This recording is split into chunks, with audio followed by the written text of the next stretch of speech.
Asap mengepul di zona industri Fujairah, Uni Emirat Arab, menyusul kebakaran yang disebabkan oleh puing-puing pesawat tanpa awak dari Iran yang berhasil dicegat sistem pertahanan udara Uni Emirat Arab. Fujairah memiliki kepentingan strategis sebagai rute ekspor alternatif dan pelabuhan pengisian bahan bakar di luar Selat Hormuz.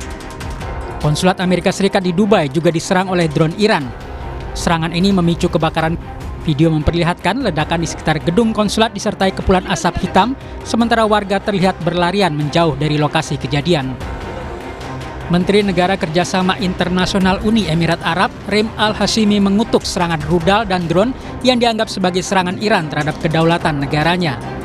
Al-Hashimi menambahkan setiap pelanggaran kedaulatan Uni Emirat Arab atau negara Teluk manapun tidak akan dibiarkan begitu saja. Ia menekankan negaranya tidak akan berkompromi dalam melindungi kedaulatannya. في الأيام الأخيرة تعرضت دولة الإمارات إلى جانب دول الخليج ودول شقيقة وصديقة لسلسلة هجمات إيرانية سافرة في سياق تصعيد إقليمي خطير وغير مسبوق. Dubes Iran untuk Indonesia, Muhammad Borujerdi, menyayangkan sikap sejumlah negara Arab yang menyudutkan Teheran menyusul serangan balasan terhadap pangkalan-pangkalan militer Amerika Serikat di kawasan Teluk. Menurutnya, langkah militer yang ditempuh Teheran merupakan bentuk perlawanan atas serangan yang lebih dahulu dilancarkan AS bersama Israel dari pangkalan-pangkalan militer negara tetangga. این در حالیه که جمهوری اسلامی ایران در طول تاریخ خودش چه قبل از انقلاب چه بعد از انقلاب هرگز آغازگر هیچ جنگی نبوده و هرگز به هیچ همسایه یا کشوری حمله نکرده ولی الان بر اساس منشور ملل متحد دفاع از خودش رو حق خودش میدونه و به پایگاه‌های آمریکا در تمامی کشورهای منطقه. Perang terbuka antara Iran melawan Israel dan Amerika Serikat pecah sejak Sabtu pekan lalu. Serangan awal dilakukan dengan pemboman ke ibu kota Teheran yang berujung pada tewasnya pemimpin tertinggi Iran, Ayatullah Ali Khamenei, beserta sejumlah jenderal dan pejabat lainnya. Iran membalasnya dengan melancarkan serangan ke Israel dan sejumlah pangkalan militer Amerika Serikat yang berada di Uni Emirat Arab, Qatar, Kuwait, serta Arab Saudi. Merasa teritori negaranya diserang Iran, Uni Emirat Arab menekankan tidak akan kompromi untuk melawan. Berdasarkan laporan Al Jazeera, sampai 3 Maret 2026, perang AS Israel versus Iran telah berdampak ke wilayah 12 negara di Timur Tengah. Mampukah Iran menghadapi AS Israel yang didukung sekutunya di Eropa dan Timur Tengah? Kita akan diskusikan ini bersama dengan para narasumber. Di studio sudah bergabung pakar strategi alumni US Air War College Masma Purnawirawan Agung Sasongko Jati. Pak Agung, selamat sore, apa kabar Pak? Selamat sore. Terima kasih sudah datang bersama kami. Kemudian lewat sambungan dalam jaringan juga bergabung dosen ilmu politik Universitas Udayana Efata Filomeno Borromeo. Pak Efata, dengan Tifal di sini, selamat sore. Selamat sore Mas Tifal, selamat sore Pak Agung. Terima kasih sudah bergabung bersama kami. Sampai sudah ada penekanan dari Uni Emirat Arab tidak akan kompromi untuk melawan. Menurut Anda ini eskalasinya bakal lebih luas, Pak Agung? Akan Timur Tengah akan melawan?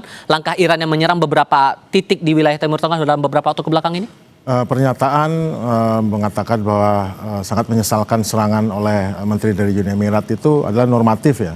Saya lihat bahasanya normatif. Tapi sungguhnya yang mereka inginkan adalah perselisihan ini atau konflik ini selesai sedemikian rupa.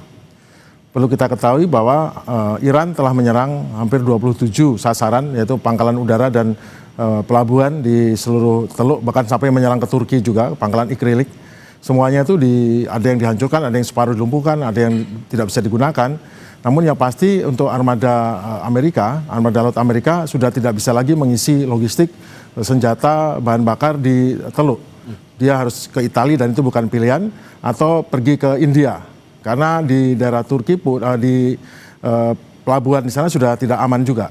Paling ke Siprus, tapi Siprus dalam jangkauan. Mungkin ke India. Jadi masalah terbesar adalah Amerika sekarang harus merestrukturisasi bagaimana mereka beroperasi. Karena hampir seluruh pelabuhan dan pangkalannya diserang oleh Iran. Dan ini menimbulkan pelanggaran kedaulatan.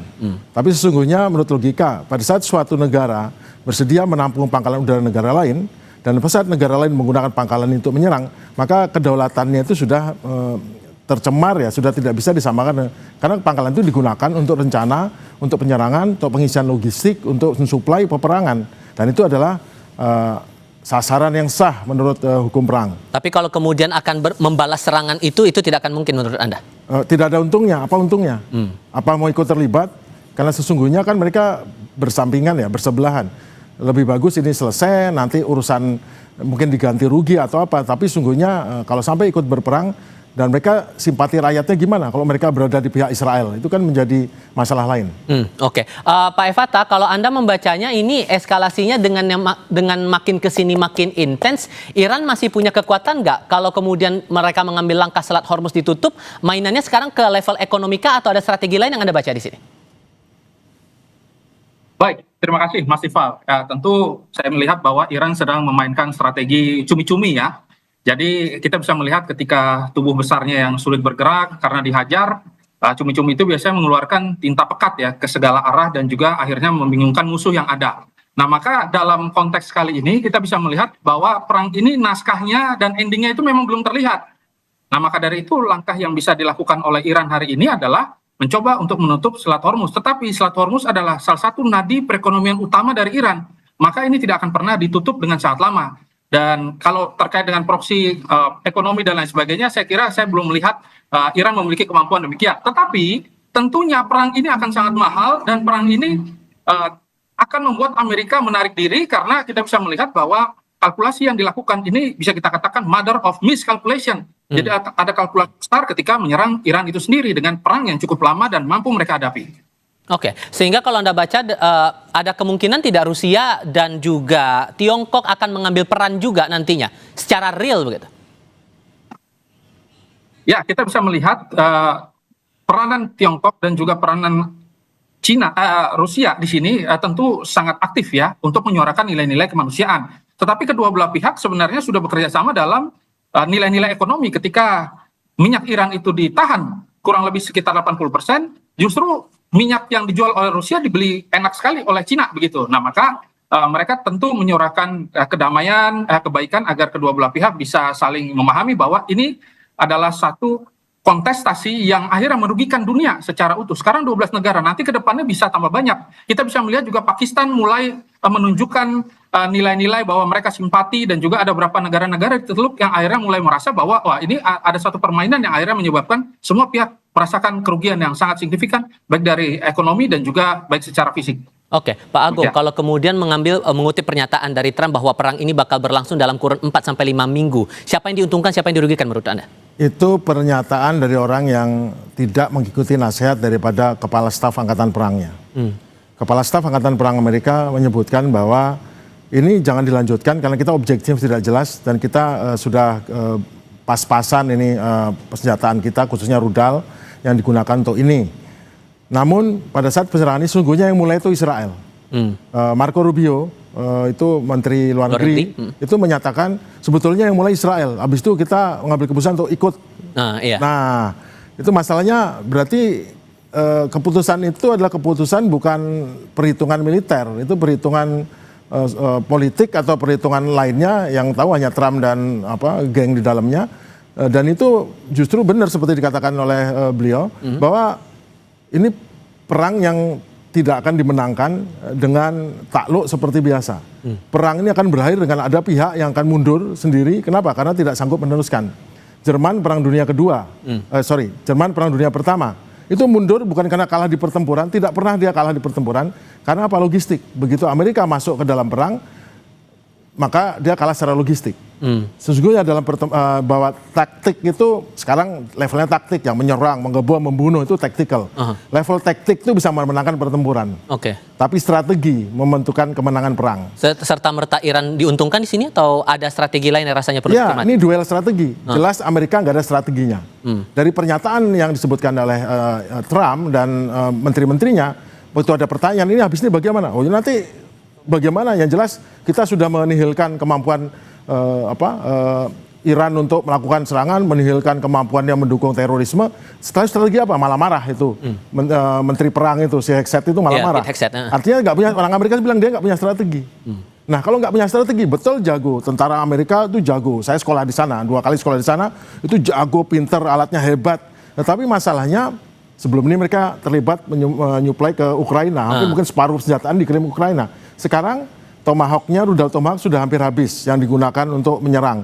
Kemudian segala bom pintar, segala itu sudah depleted. Tapi yang paling penting sekarang rudal Hanut. Kalau mereka bisa menyerang Iran, pertanyaan berapa lama mereka bisa bertahan? Nah, Mampu menyerang selama 2 minggu, 3 minggu. Tapi mampukah dia bertahan lewat dari minggu ini? Apakah cukup rudalnya? Sekarang negara Teluk sudah menjerit pada Amerika, tolong berikan kami rudal tambahan untuk Hanut. Amerika jawabannya, mohon maaf saya tidak bisa berikan, saya akan berikan ke Israel. Oke. Sakit hati nggak itu? Negara-negara Teluk yang mempercayakan keselamatannya pada Amerika? Oke, Pak Efata, nyampe nggak nih 4-5 minggu seperti yang dinyatakan Trump itu perang bakal terjadi? Ya, faktor utamanya memang Amerika ini paling jago untuk melakukan strategi gunting dan juga lem ya. Mereka merasa bahwa dengan cara memotong kepala ular, maka selesai sudah. Negosiasi akan berjalan dengan damai, aman, sesuai dengan kehendak Amerika. Dengan konsep Madman teorinya mereka. Tetapi pada kenyataannya, ketika banyak negara yang mulai menunjukkan simpati, ketika akhirnya banyak pihak yang merasa bahwa perang ini adalah salah satu bagian yang paling eksistensial ya dalam kehidupan manusia, dan kita tahu bahwa perang yang cukup panjang nanti akan menyebabkan krisis energi di seluruh dunia, maka tentu hal ini tidak akan begitu sangat lama harusnya dilakukan. Dan sanksi-sanksi yang diberikan oleh dunia kita bisa melihat meskipun Perancis mengirimkan kapal perang mereka, tetapi fungsinya masih netral aktif, belum melakukan serangan secara utama. Atau misalkan kita lihat Inggris boleh menggunakan beberapa pangkalan-pangkalan udara mereka. Ya tentu ini tanda bahwa memang ada aliansi yang cukup strategis dilakukan kedua belah negara. Jerman juga sama, ada beberapa negara yang ikut. Tetapi kalau kita lihat ternyata ke depannya ada banyak negara yang bersimpati juga dengan Israel dan Amerika, tentu Amerika dengan Israel tidak akan takut. Mereka akan merasa bahwa, dan seperti yang disampaikan oleh salah satu jenderal di Amerika, perang ini hanya bisa dimenangkan apabila aliansi NATO bersatu dan menyerang Iran secara bersamaan. Nah, itu yang bisa saya lihat. Kalau kemudian konteks imbas eskalasinya, sorry saya potong Mas. Kalau kemudian kita lihat eskalasinya sudah sejauh ini dan efeknya global, adakah sesungguhnya Mas negara yang setara dengan AS dan Israel untuk bisa jadi penengah di tengah konflik ini, Pak Efata? Ya, untuk menjadi penengah kita mungkin menggunakan pendekatan historis. Kita bisa melihat Yaman dalam diplomasi tidak langsung yang sudah terjadi berkali-kali dan netralitas mereka yang sangat teruji. Kita juga bisa melihat ada beberapa negara yang berpotensi besar seperti Qatar juga ya. Dan kita juga bisa melihat bahwa posisi Indonesia yang menyampaikan bahwa mereka mampu melakukan koordinasi dan memanfaatkan momen ya dari kedua belah pihak untuk menghentikan perang. Tetapi kalau secara militer yang bisa menghentikan perang dan mengintervensi yaitu Rusia, Cina, dan mungkin Korea Utara nanti yang sebagai kartu liar yang tiba-tiba saja ikut dalam diplomasi ataupun situasi konflik yang terjadi di Iran. Demikian. Oke, kalau kans Indonesia, karena Pak Prabowo juga sudah menyatakan, pemerintah sudah menyatakan siap untuk jadi mediator kalau kemudian itu dibutuhkan. Kansnya gimana menurut Anda kalau jadi Indonesia mediator? kansnya ya lumayan lah. Cuman masalahnya kan kita bukan pemain di konflik besar ya. Terus masuk ke dalam ini tentu kita harus mempunyai pengalaman dan saya tidak menganggap remeh kita bisa ya.